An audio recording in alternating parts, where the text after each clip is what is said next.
Here we go again and today is legs। तो आज के दिन का काफ़ी सिंपल प्लान यही है। अगर हम अपने लास्ट लेग सेशन से कंपेयर करें तो लास्ट टाइम ऑब्वियसली स्क्वाट्स तो थे ही, जो कि अभी कहीं नहीं जाने वाले हैं, और जो एक और थोड़ा सा हैवी मूवमेंट लास्ट टाइम हमारा रहा था वो था leg press. So it was more kind of a quad focused leg session।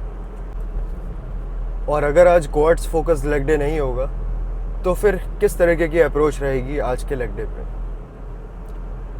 तो इसमें हमारे पास दो ऑप्शंस हैं।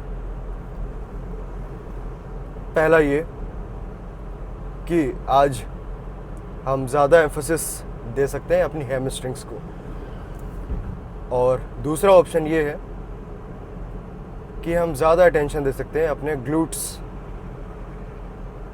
या फिर ग्लूट फोकस्ड मूवमेंट्स पे। ग्लूट्स के साथ अगर हमारे पास आज दूसरा ऑप्शन ये भी होता कि हम एडक्टर्स और एबडक्टर्स भी ट्रेन कर सकते, अगर उसकी एक स्पेसिफिक मशीन होती जो कि एक काफ़ी प्रोडक्टिव अप्रोच हो सकती थी हमारी,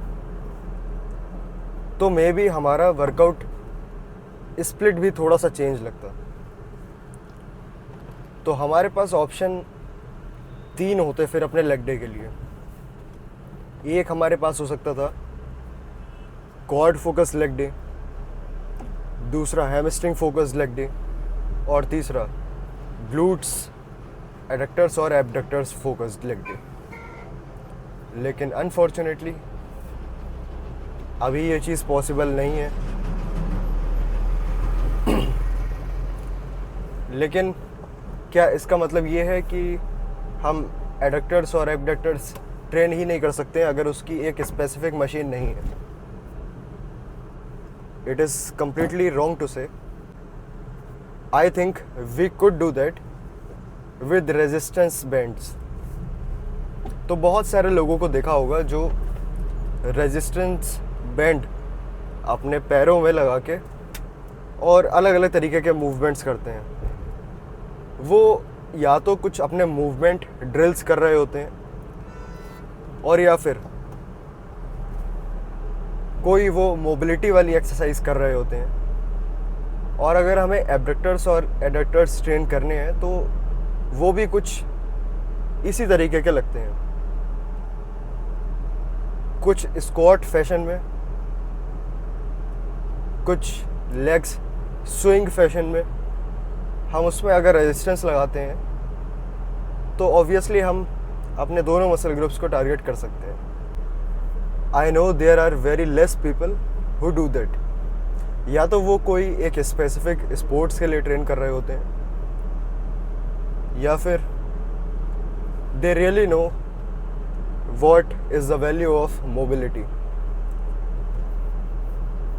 You would never see 90% of the people who train for mobility or do stretch। That is why most of the people are very restrictive in doing full range of motion with exercises, even when it comes to lifting weights। Flexible होना बहुत ज़्यादा important है along with the mobility। You can never do perfectly how it should be any exercise, even bench press, deadlifts, squats especially, if you do not have mobility। Just for example, अगर किसी का भी hip joint बहुत ज़्यादा stiff है, या फिर जो हमारा पेल्विस होता है वो एक अलाइनमेंट में नहीं है, and it happens because of very less movement और movements with too much of restriction. तो जब किसी चीज़ के लिए ट्रेन नहीं करते हैं तो वो चीज़ होती भी नहीं है। अगर मोबिलिटी के लिए ट्रेन नहीं करोगे तो मोबिलिटी कोई अपने आप आने वाली चीज़ नहीं होती है। Same goes for stretching. So there are people with too much muscle mass who could do 90-90 splits with their legs. तो क्या इसका मतलब ये है कि उनके पास ये एबिलिटी नेचुरली है? I don't think so. They have trend for both of the things. अगर उनका गोल है अपना मसल साइज इंक्रीज करना तो वो of course hypertrophy focused workouts करते हैं. अगर उनका बेसिकली गोल होता है अपनी ओवरऑल स्ट्रेंथ को बढ़ाना तो वो कंपाउंड मूवमेंट्स को ज़्यादा प्रायोरिटाइज करते हैं with heavy weight and less repetitions. और अगर उनका गोल है मोबिलिटी और stretching so they train for that specifically. लेकिन स्ट्रेंथ के लिए और हाइपरट्रॉफी के लिए ट्रेन करना is kind of being more popularised as compare to training for mobility और अ सर्टेन स्पोर्ट. तो हम लोग उसे ऐसे कंसिडर कर लेते हैं कि मोबिलिटी और रिफ्लेक्सेस या फिर सिर्फ any kind of movement that requires to much of flexibility, अगर उसके लिए कोई ट्रेन कर रहा है तो वो सिर्फ अपने एक स्पेसिफिक स्पोर्ट्स के लिए कर रहा है. लेकिन ये एक ऐसी चीज़ है, अगर किसी की बहुत अच्छी मोबिलिटी है, फ्लेक्सिबिलिटी बहुत है, so it is definitely clear that कि इस चीज़ का बेनिफिट उसे स्ट्रेंथ गेन्स में भी होगा, हाइपरट्रॉफी में भी होगा. एक चीज़ जो कि उतनी ही सच है कि शुरुआत में ज़्यादातर लोग बिल्कुल भी फोकस नहीं करते हैं अपने फ्लेक्सिबिलिटी या फिर मोबिलिटी पे. प्रॉब्लम तब आती है जब इंजरी होती है कोई भी. और ये चीज़ बिल्कुल अप्रॉक्सीमेटली सही है कि कहीं ना कहीं ऐसा पॉइंट आता ज़रूर है, may be after 1 year, may be after 2 year, लेकिन आता ज़रूर है जब पता लगता है कि how important is mobility. So once again I would definitely suggest anyone to train specifically for that. थोड़ा सा अगर कम बेंच प्रेस, थोड़ा सा अगर कम डेडलिफ्ट भी करोगे तो चल जाएगा. लेकिन अगर मोबिलिटी नहीं रहेगी, in the longer term you would definitely face the consequences. This is not to discourage but to encourage. तो प्लान है आज का लेग्स. देखते हैं क्वाड फोकस्ड होगा, हैमस्ट्रिंग फोकस्ड होगा या ग्लूट फोकस्ड होगा, और या फिर सारे मसल ग्रुप्स को सिमिलर प्रायोरिटी मिलने वाली है. तो चलते हैं फिर सीधे अंदर और स्टार्ट करते हैं सेशन. ओके, तो अगेन आज का लेग डे भी सबसे पहले स्टार्टिंग विद काफ्स, क्योंकि calves are the number 1 priority of our lower body. अगर हम सबसे ज़्यादा इम्प्रूव किसी मसल ग्रुप में कर सकते हैं तो अगेन इट इज़ काफ्स. तो पहले जल्दी से इसके 1 या 2 वर्किंग सेट जितने भी रिक्वायरमेंट है उतना फिनिश करते हैं. फिर आगे फिगर आउट करेंगे कि अपने आइसोलेशन मूवमेंट से आज की लेग डे की बिगिनिंग करनी है या फिर सीधे कंपाउंड मूवमेंट से. So first of all let's finish our calves first.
Okay, तो एक इंटेंस लेग सेशन एंड, और ये सेशन काफ़ी ज़्यादा ही इंटेंस था। लेकिन इंटेंस का मतलब ये नहीं होता है कि बहुत ज़्यादा एक्सेस काम करने की ज़रूरत पड़ती है, यानी कि नो जंक वॉल्यूम और कोई भी अननेसेसरी सेट्स नहीं। जितनी रिक्वायरमेंट होती है उतनी फुलफ़िल करी जाती है। लेकिन आज मोस्टली हर मसल ग्रुप के लिए एक इंटेंस वर्किंग सेट और ओवरऑल पूरी लोअर बॉडी काफ़ी ज़्यादा फटीग लग रही है। तो मिलते हैं फिर सीधे नेक्स्ट सेशन में।